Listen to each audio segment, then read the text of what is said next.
కేవలం 7,999K up to 10 kgs వరకు బరువు తగ్గి అధిక బరువు నుంచి వచ్చే ప్రధాన సమస్యలను దూరం చేసుకోండి. బాలీవుడ్ సినిమాలకు ఒకప్పుడు చైనా మార్కెట్ ఓవరం. ఇక్కడ సినిమా యావరేజ్ అయినా సరే అక్కడ భారీ వసూళ్లు వచ్చేవి. కోవిడ్ తర్వాత సిచ్యువేషన్స్ తల్లకిందులైపోయాయి. కానీ చాలా గ్యాప్ తర్వాత ఒక సినిమా చైనాలో టెస్ట్కు రెడీ అవుతోంది. కోల్పోయిన మార్కెట్ తిరిగి తెచ్చుకోవాలని తహతహలాడిపోతున్న మూవీ ఏంటో ఒకసారి చూద్దాం.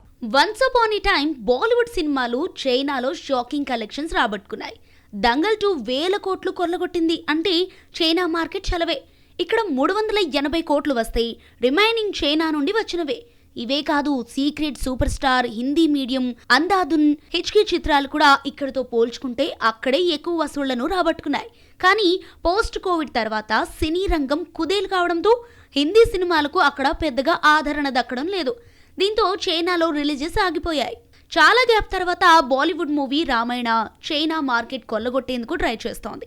అక్కడ భారీ లెవెల్లో రిలీజ్ చేసేందుకు చైనా ఫిలిం గ్రూప్ నెట్వర్క్తో టీం ఒప్పందం కుదుర్చుకుందని తెలుస్తోంది. 24,000కు పైగా స్క్రీన్లలో విడుదల చేసేందుకు ప్లాన్ చేస్తున్నారు film makers Namit Malhotra, Nitish Tiwari.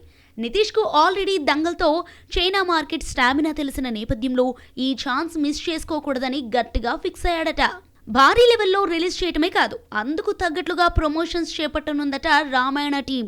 July 24న ఇక్కడ ట్రైలర్ రిలీజ్ చేసి సెప్టెంబర్ ఆర్ అక్టోబర్లో చైనా ట్రిప్ ప్లాన్ చేస్తున్నారట. రణబీర్ కపూర్, సాయి పల్లవి, యష్ 4 రోజుల పాటు వివిధ నగరాల్లో ఈ సినిమా ప్రమోషన్స్ చేయనున్నారని తెలుస్తోంది. మొత్తానికి కోల్పోయిన చైనా మార్కెట్ని మళ్లీ లాక్కోవాలని చూస్తోంది రామాయణ.